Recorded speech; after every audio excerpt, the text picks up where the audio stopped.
Hello, everybody. Welcome to Link of Lorain County page. I am here with Taylor this afternoon, and she has graciously agreed to share her story of recovery with us and what got her here and what she does to stay sober today. So welcome, Taylor. Thank you. So start off maybe with growing up. What was it like growing up? Yeah. Growing up was a little messy and confusing in the beginning when I was really little. So I was born, and then my dad had pretty much immediately been out of the picture.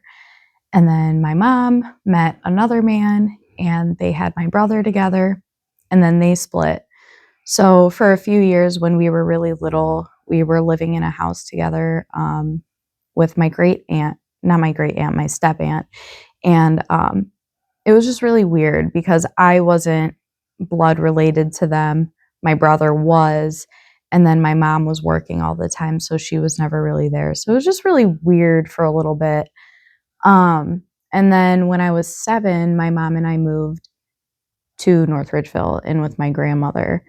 And that was kind of the part of my childhood that started to be a little stable, which, today I'm really grateful for and I see as a blessing with how my childhood went. I had started gymnastics at that point, so I was doing that and doing well at it, and I was doing really well in school. And I had some good stability in my life, so it was really good and solid there up until middle school about. Okay. So once you hit middle school, what happened? Oh, so before I get into that, I will mention too that my dad came back into my life when I was 8. Mm. And my dad was in and out of, his addiction for pretty much his whole entire life and definitely my whole life. So he had come back in the picture when I was 8, and thankfully he was sober. So that was something that happened that I think kind of shaped a lot of my thinking at that age, being really confused and wondering why he was gone for so long. And then, well, why is he just back now? So I was lucky enough too, though, that my mom never badmouthed him to me and also never really gave me specifics at such a young age. They let me kind of like learn and figure that out as I got older. But so that happened. And then So did you ever feel like it was your fault in any way, or like he didn't love you and that's why he wasn't there? Or I think I might have felt like that when I was young. If I did, I don't remember. And thankfully, in my adult years now, I definitely don't feel like that. So if I did, I don't really remember thinking like that. But if I did, I was little, but probably. Yeah, can't always reason when you're little, right? No, I definitely had some confusion. Yeah. Yeah. Okay. So then it's middle school time. Yeah. So I get to middle school, and that's kind of just the age where kids start to, be kind of mean, and also just so many weird things start to happen where now everyone gets divided. I noticed in middle school, divided into these groups, and I realized that I didn't really have a group that I belonged in. I did gymnastics, which wasn't a very common sport. It wasn't like something that the school was involved in, and it felt like I belonged at school. So I felt, I think, separated with that. And then I just realized I wasn't part of the cool kids group. I wasn't part of the band group or, really any of it. So I think it was like 7th grade, the end of 7th grade, I had started to get really curious about the cool kids. And I was like, okay, so they seem to be, really popular. Facebook was a thing. Twitter was a thing now. And so at that age was when social media started to blow up, and that's where all the popularity stuff started to happen, where I saw all this attention that people were getting on Facebook and Twitter. And I was like, I want that. I want to feel like that. I want to feel important. And so I don't think it was 7th grade, actually. It was 8th grade. I had kind of just started like messaging with this girl that I was like, oh, she looks really cool. I'd like to hang out with her sometime. And we did. We ended up hanging out. And so that happened. And this is kind of the beginning of me getting into that crowd of people, you know, the people that were smoking weed and drinking, which I had never experienced before. My mom is sober my whole life. I think the most I experienced was like growing up was my family drinking at Christmas and stuff, and it was never alcoholically. So I never really experienced any of that. So I was really, really curious. And so I started hanging out with this girl, and then a few other girls that she had been friends with too. We all ended up hanging out together for quite some time. And the base of pretty much all of our friendships was smoking weed and drinking. And that's how it began for me. And I would say within the first like 3 months of me like smoking weed and drinking was when I made the decision to quit gymnastics. I was like, okay, this is way more fun. I'm having a much better time doing this. So I quit. I quit my sport. And that kind of started the spiral of my alcoholism, realistically, because I wasn't one of those people that experimented as a child and then stopped for a little bit. That just wasn't the case for me. I was pretty much immediately like, this is what I've been looking for my entire life, and this is what I'm going to do for the rest of my life. Yeah. And you said your consequences were pretty immediate too, huh? Yeah. Yes, they were. So one of the girls from that group, I was definitely the worst one out of all of us by far. But there was one other girl that was pretty much as wild as I was. She was the one that was willing to do anything with me. So there was a point in, I think I was 14, and we smoked some weed, and I was like, let's take my mom's car for a drive. Just because there was no specific reason. Yeah. And of course, I'm 14 and I don't know how to drive, so I don't turn the headlights on so that the police don't see us on the road. Incognito, right?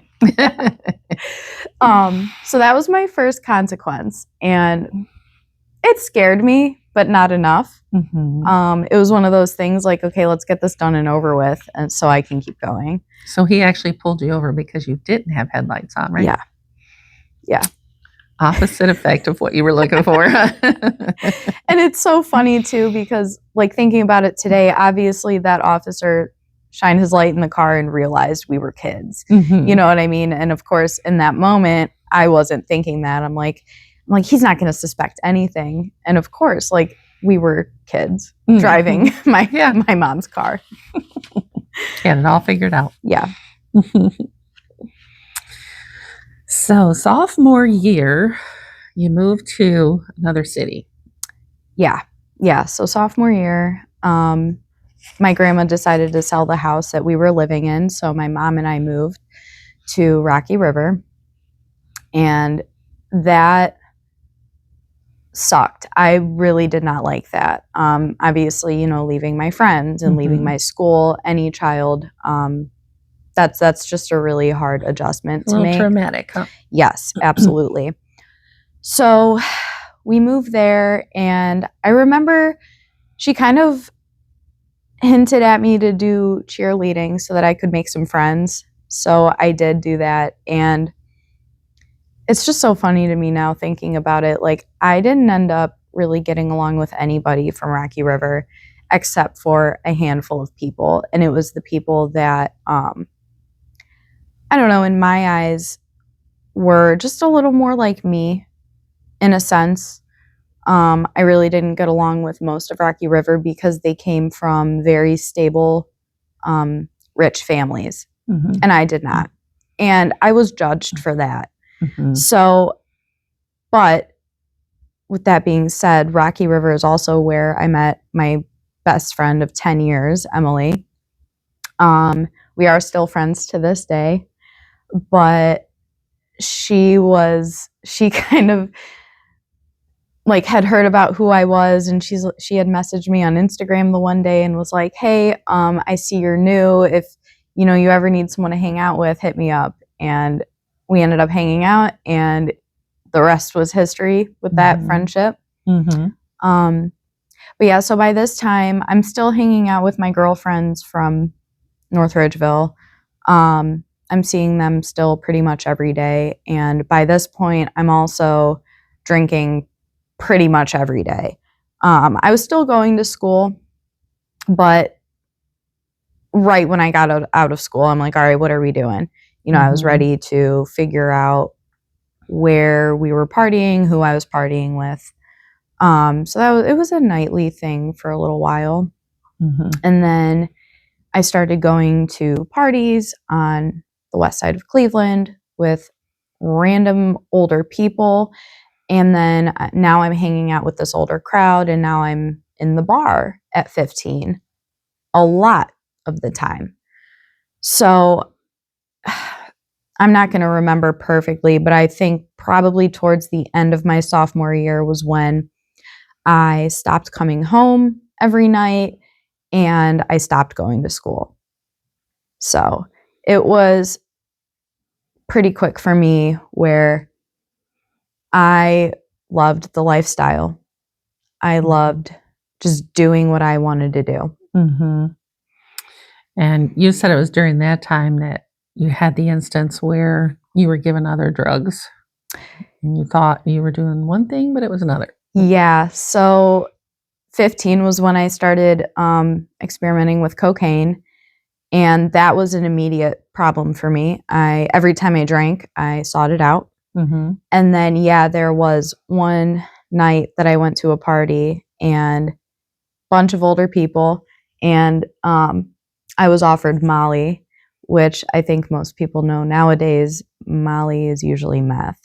So I had gotten meth, and it was horrible. It was a horrible experience. But with that being said, it did not stop me. It did not stop me at all. So that's just kind of like what kids go through now with thinking they're getting a Percocet and they get a fentanyl pill and they overdose and die, right? Yes. So how important it is to be so careful if you're going to experiment. Yes. Because, thank God at that time, fentanyl was not a thing yet. And if I could tell kids anything now, it's to get those test strips. Just do it. Even you don't have to do it in front of the people that sold it to you. Just before you do it, test it. I mean, seriously, because people are dying left and right. They're putting it in weed now. So, yeah. So it's irrational to think that, kids are not going to experiment. So better safe than sorry, right? Yeah. Yeah, absolutely. So you said when you had the little, taking your mom's car on a drive and, that you really just got a little slap on the wrist for some of those things, right? Yeah. Yeah. My consequences as a minor did not scare me. And they were slaps on the wrist. I did not do anything worthy of a felony, thank God, as a child. But so, when I graduated high school, and the only reason I graduated high school was because I went to a school that just would not accept having dropouts on their record. So they just gave me a packet at the end of senior year and were like, please do this, please, and you'll get your diploma. So it wasn't earned, but it happened. So after high school, I turned 18, And that was I remember where my head was at and what I was thinking. And it was really that I'm grown now and nobody can tell me what to do. And this is what I've been waiting for my entire life. Yeah, you're an adult now, right? Yes. Mind you, I had no financial responsibility. I had a job, but no financial responsibility. Every dollar I was making, I was spending the minute I got it. You know, couldn't keep my bedroom clean at my mom's house. No license, you know, no driving whatsoever, which today I see as a blessing, but just I had no independence at all, but I had figured it all out and I was ready to go. Yeah. Yeah. So a few months into being 18, you got your first real adult consequence. Yeah, I did. So one of my hundreds of times at the bar, the cops showed up out of nowhere. I think this bar was kind of known for serving underage kids.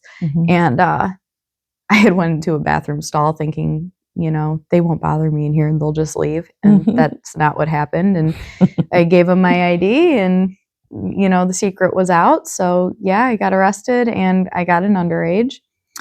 And from that point, I ended up going into the diversion program. So I was put on probation. But it was nice. It was one of those things that if you comply and you complete probation, the charge doesn't get put on your record. But me being an alcoholic, that was not possible. So I get this first big consequence. It scared me a little bit. I did think, oh, this is kind of serious. But not really. I did not see the extent of it at all. And of course, you know, I got into a relationship with somebody who was old enough to drink. So then I am having constant access to alcohol with no problem. Going to the bar quite a bit. And, you know, this person that I was with at the time was drinking as much as I was. And I was at the point, by the time I was 18, I was drinking probably an 18-pack of beer and half a bottle of some kind of liquor a day. So I had an insane tolerance. So, you know, I meet somebody, we drink the same, and that is never good because with that comes fighting, abuse from both ends. And I got arrested again a few months later. And that was a situation where it was one of the times that we were fighting really bad and breaking up essentially. And I was angry and I was like, how dare you try to end this relationship? I need you, you know? So I had taken it upon myself one night when I was drunk to again steal my poor mother's car and drive to where this guy lived, which was his sister's house. And she was home. Mind you, it's like 3 a.m. She was home sleeping and he wasn't there. And she had woken up to me. I wanted to show up and basically bust the windows out. That was my grand plan. Yeah. And she had woken up to me like scratching the screens or something. And the police showed up pretty much immediately. So I got arrested again. And I got 2 charges that are still on my record today, but thankfully they're misdemeanors. It was criminal trespassing and damage to property.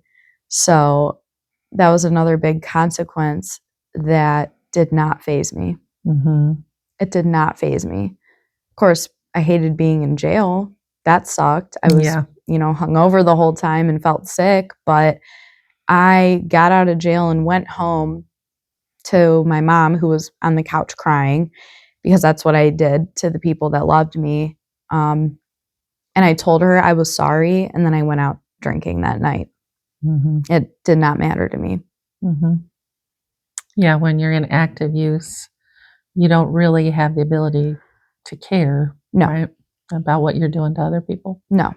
And I did care, and that's the insanity of it, I think, that we do have those thoughts. We have those thoughts. We are aware that this is hurting people, but that in itself is not enough for us to stop. Yeah. Okay. So you talked about COVID hitting and probation kind of just went away. Oh, yeah. So, well, backtrack a little bit. So yeah, for probation, I ended up getting in trouble at the end because I could not give her a clean drug test. Mhm. And, I was faced with the decision of treatment or jail. And of course, I chose treatment. I spent my 20th birthday in treatment. Mhm. And I sat down for 4 months. And in that time, I was still very oblivious to the extent of my drinking.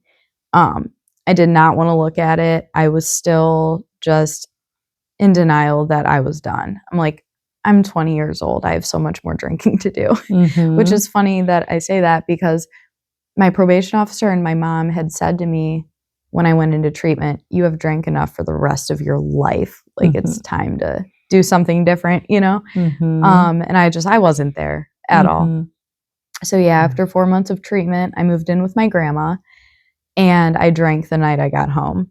Mhm. Still on probation, right? So still have that consequence over my head. I still had the stuff from Parma going on from those charges. Mhm. And it just didn't matter to me. And in that little bit of sobriety time, I had gotten my driver's license and a car.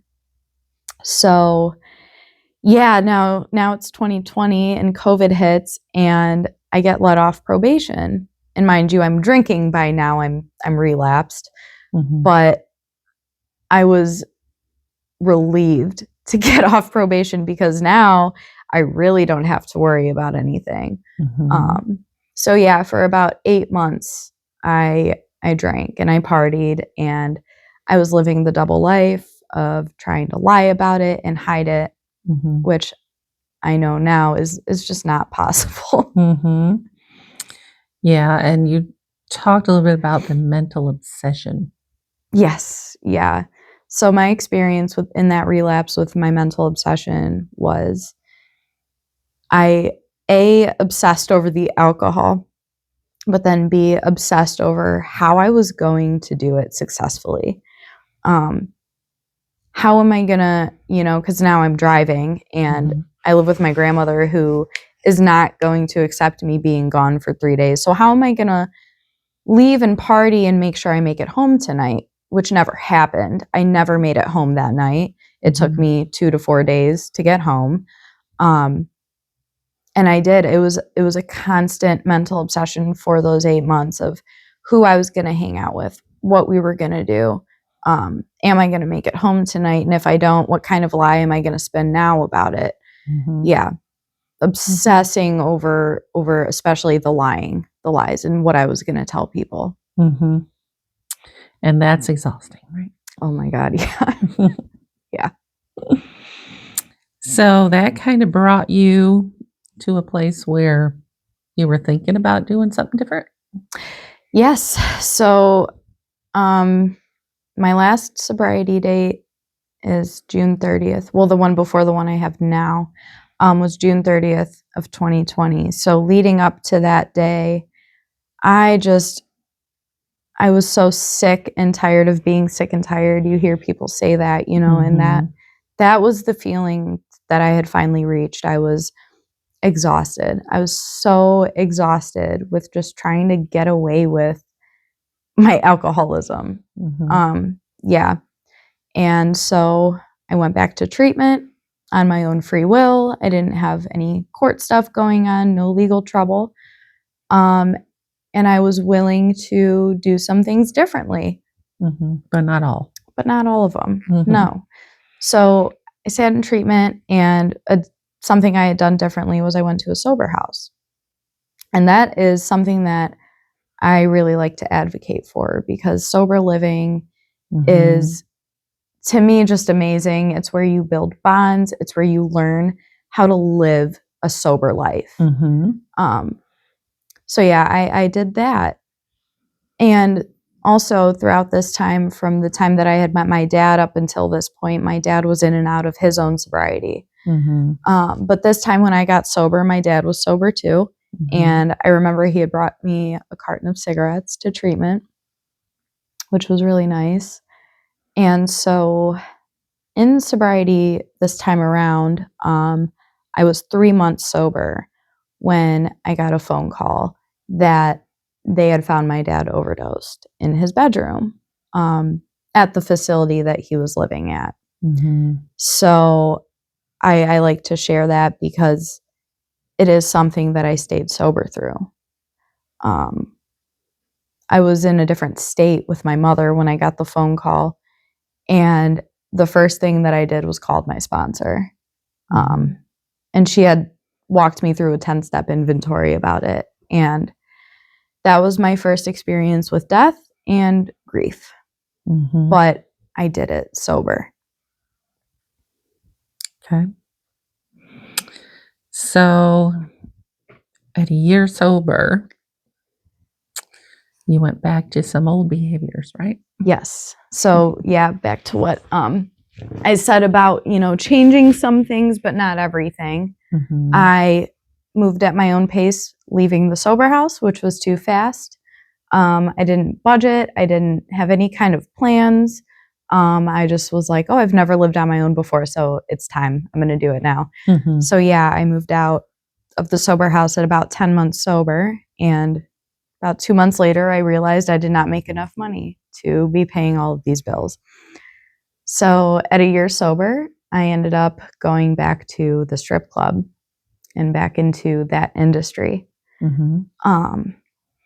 And for a couple of months, I would say maybe 1 or 2 months, I tried to live AA and work at the strip club at the same time. And I realized that wasn't going to work because I have to lie in AA, and I didn't want to do that. So I ended up choosing to make money, essentially, over stay sober. Yeah. So the money, you said, became your higher power, basically. Absolutely. The money was my new obsession. That is how I got my fulfillment for the 1.5 years that I did it. Yeah.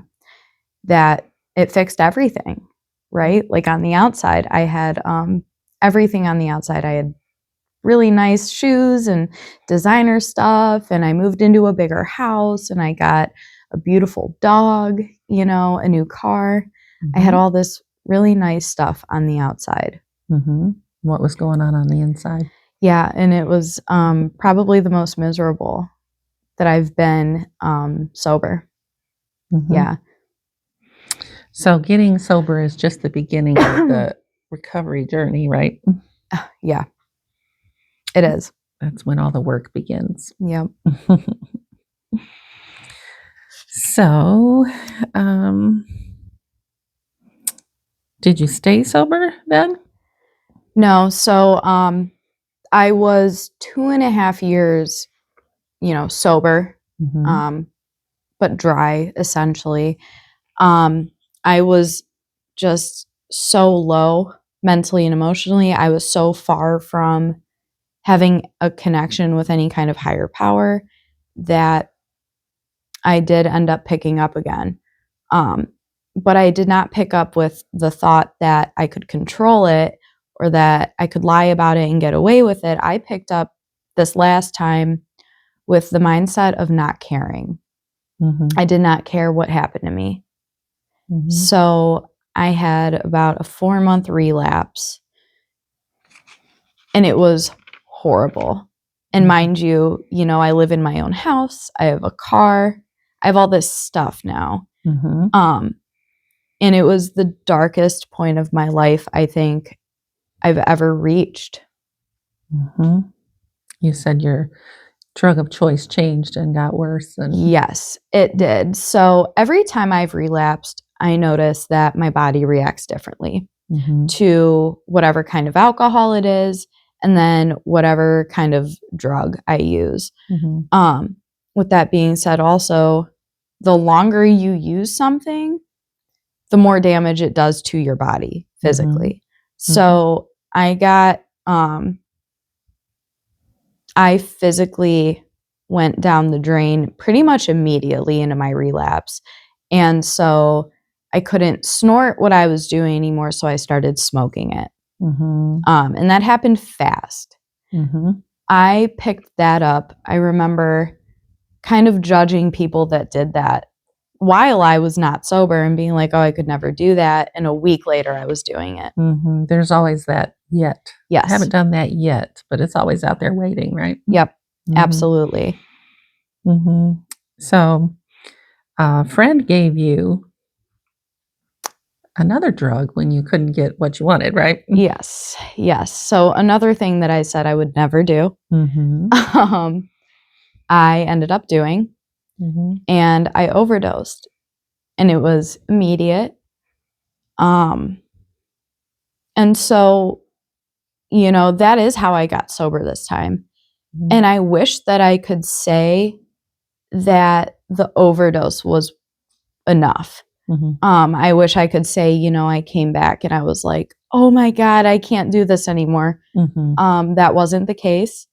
I came back and the EMTs were there, and I was like, do I really need to go to the hospital? And they were like, yeah. Mm-hmm. I did not care. Mm-hmm. It was not enough. You said you had accepted being homeless. Yes. I accepted the bottom of the barrel. I did. I accepted going lower than I ever had before. I was okay with it. Mm-hmm. So the way that happened was, they took me to the hospital.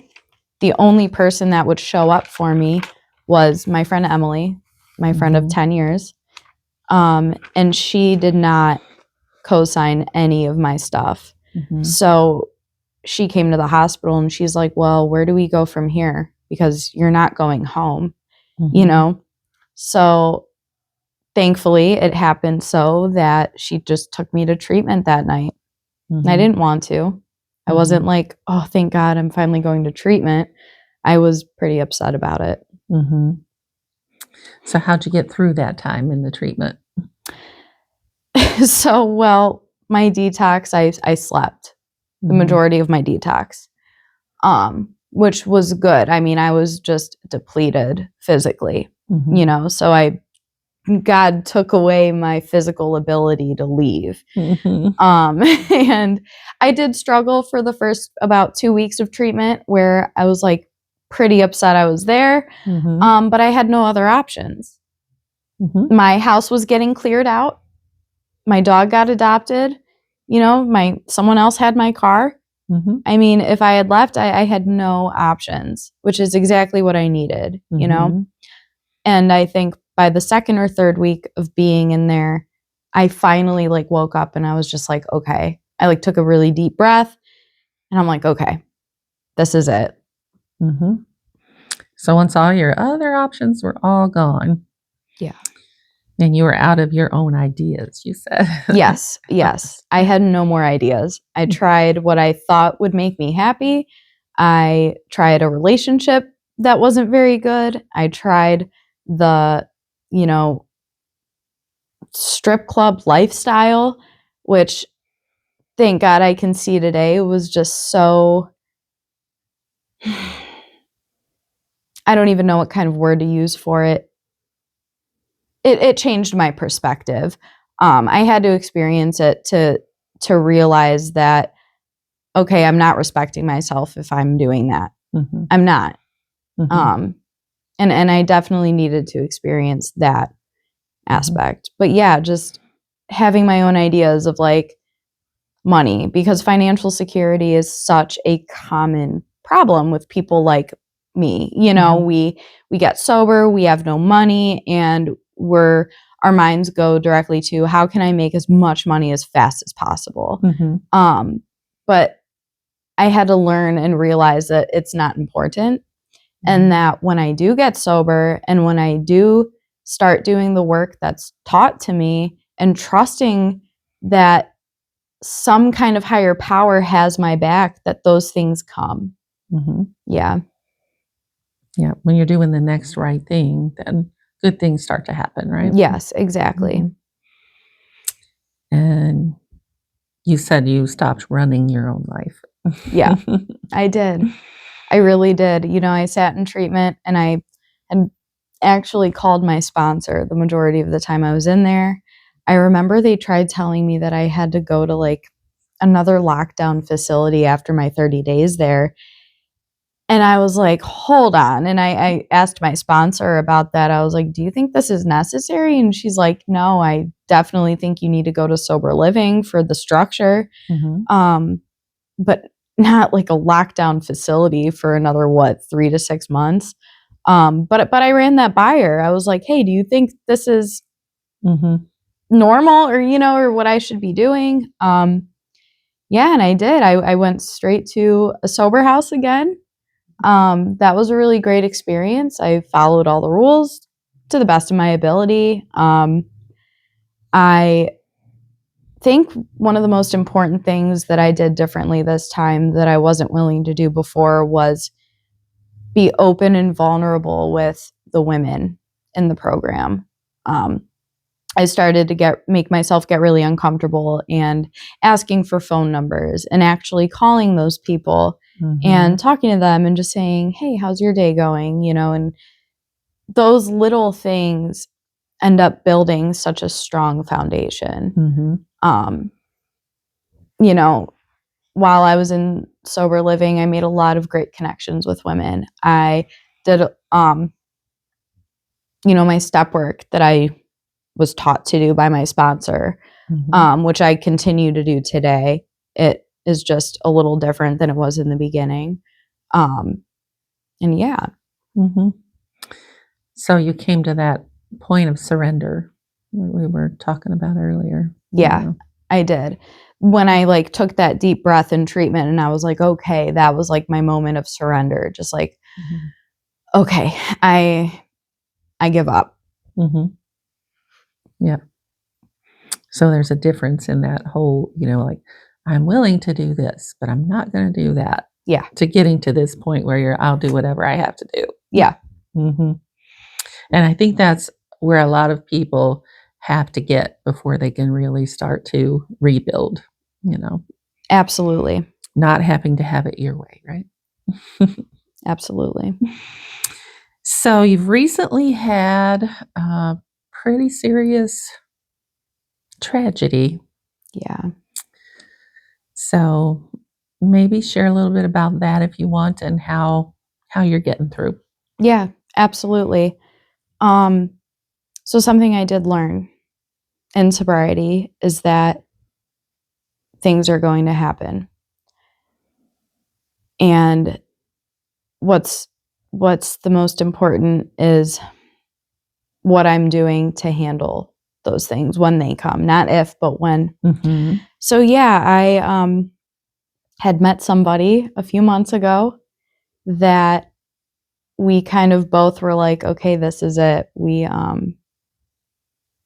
felt like we found our person, and we were together for about 2 months, and 3.5 weeks ago, we were out riding on his motorcycle. It was a beautiful day.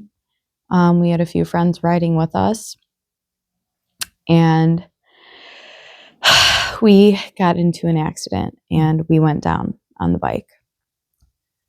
So what came of that was he did not make it. I clearly did, and I'm okay. And you wouldn't, looking at me now, be able to tell that I just fell off of a motorcycle 3 weeks ago on the highway.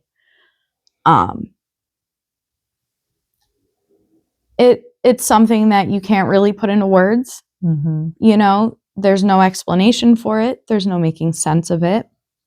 And it's horrible. There's just nothing to be said to make any sense of it. But with that being said, he was sober. He was over 3 years sober in the program. And the way that the people in AA showed up for both of us was unreal.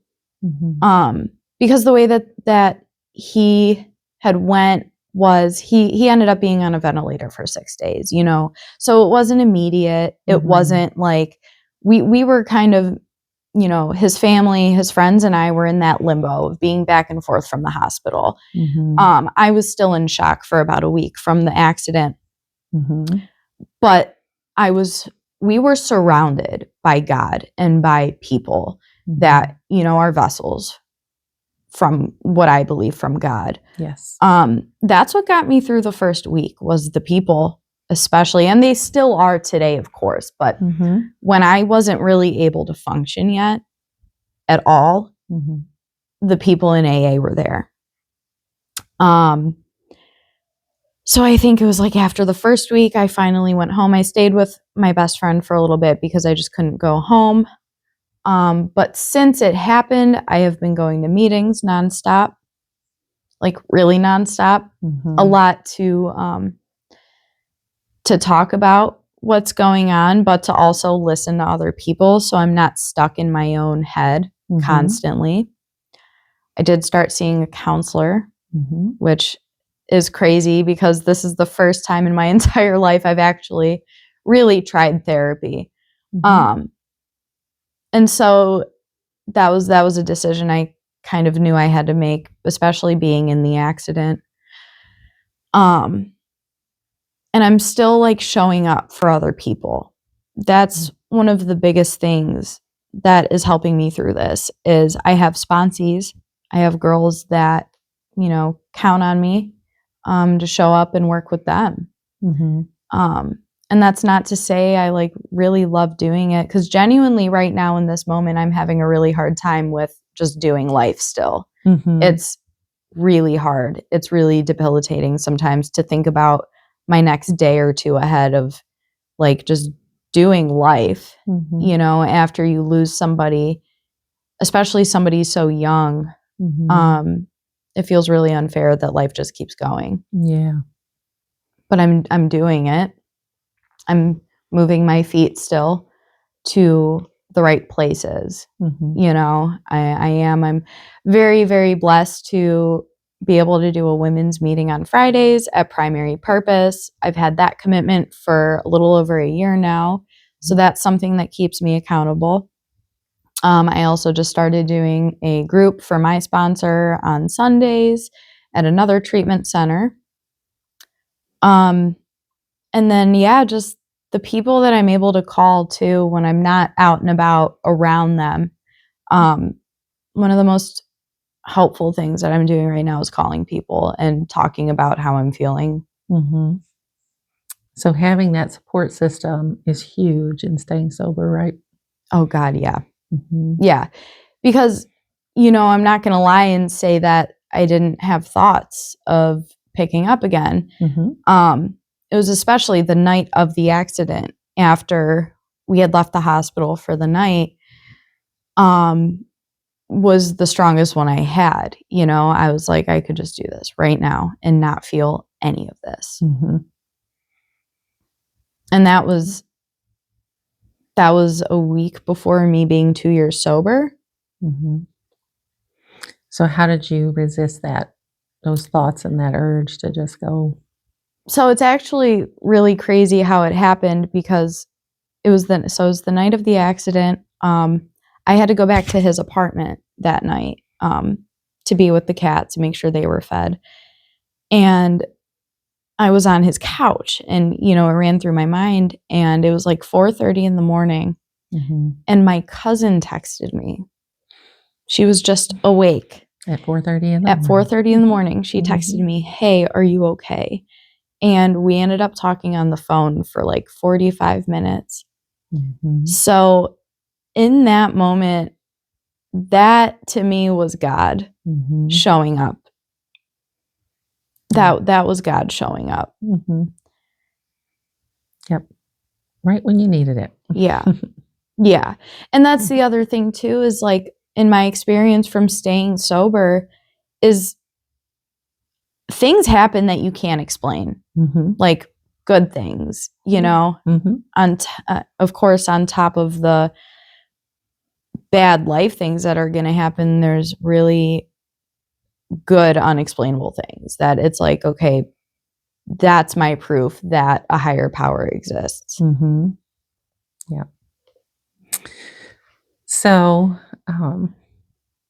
if you had any advice for somebody struggling or contemplating getting sober, or what would you say? Oh, that's a loaded question for me because I have a lot that I could say. But to try and keep it a little simple, in my experience, the most important thing is honesty with myself. Mm-hmm. So I always challenge people with questions.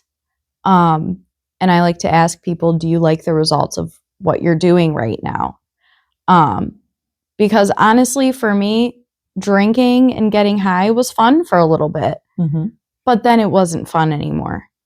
And I needed help with kind of realizing that I had that problem. Mm-hmm. So I don't know, for me, honesty is huge, especially even when we're not doing the right thing.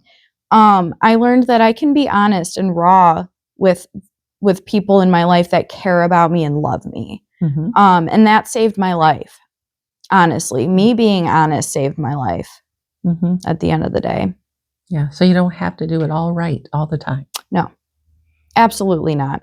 Mistakes are going to be made. We're human. Mm-hmm. We are absolutely human beings still. Mm-hmm. But it's also people are dying left and right Mm-hmm. that aren't staying sober. Yeah. And that's my reality today. If I were to go relapse, I don't know if I'm going to make it back. Yeah. But I've also been in that position of not really caring if I lived or died. Mm-hmm. So, yeah. And in both places, huh? yeah. Yeah. And today you want to live, right? Yes, I do. I do. And that came on kind of quick for me, Mm-hmm. thankfully, in sobriety this time. Yeah. It's that, like they talk about the miracle that happens. It's like you can't explain it, but it's like this little switch flips and all of a sudden your perspective changes, right? Yes, exactly. It is. It's a lot in perspective. I've been on both sides of the spectrum Mm-hmm. of having a terrible perspective on life and then having a good one. Mm-hmm. Yeah. Makes it worth living. Mm-hmm. Mm-hmm. Well, I am sad that you have to go through the loss of the man you thought you were going to spend your life with, right? Yeah. It's hard. But, you know, you got work to do, right? Yeah, apparently. I'm sure Yeah. there are a lot of women that you're going to come in contact who will benefit from your experience and Yeah. maybe make it through this life thing too. Yeah, Mhm. absolutely. Well, I appreciate you sharing your story with us and being open and honest and willing to, you know, I think it's important that people realize, you know, that, like we said, just putting down the substances is not really recovery. No, It's what happens not. after that, right? Yes, yes. Yeah, putting down the Mhm. drugs and the alcohol is not enough. Mm-hmm. You will pick them up again if that's all you do. Yeah. Yeah. And then learning that, you know, running on your own will all the time is not always the best either. Yeah. Not at all. Yeah. Taking some suggestions and letting other people help you and, Yes. you know. Right. And that's all it is letting other people help. Because I used to have this thinking that people were trying to run my life and control it when really they were just trying to help me. Mm-hmm. Yeah. Yeah. And there's nothing wrong with being vulnerable. Mm-hmm. There's nothing wrong with being vulnerable. There is a lot more strength in being open and willing to hear other suggestions and to do things differently. Mm-hmm. Well, thank you very much. Yes, thank you. And I know somebody is going to benefit from all the things you've said and shared and learn a lot, I'm sure. Yeah. And I think, you know, being so young and starting so young and then, you know, treatment young and all that. And you talked about being like 20 and I'm not done drinking yet. Like Yeah. sometimes it's like you feel like it's a requirement to drink and do all that stuff when you're young. It's so, you know, it's like it's so glamorized. Yeah. Drinking is glamorized. Mm-hmm. And it's not all that. Right. Mm-hmm. At all. Yeah, it almost gives kids this idea that they are supposed to be trying it and doing it. Yes, you know? It absolutely does. Yeah. Yeah, but that is not the case. No. No. It is possible to live your entire life and never pick up a drug or a drink, right? It is. Mhm. It absolutely is. All right. Well, again, thank you for sharing with us. And I'm excited about your future. And Yeah. I know you're going to get through this and help a lot of people and do some pretty awesome things. Yeah. I can only hope so. All right. All right.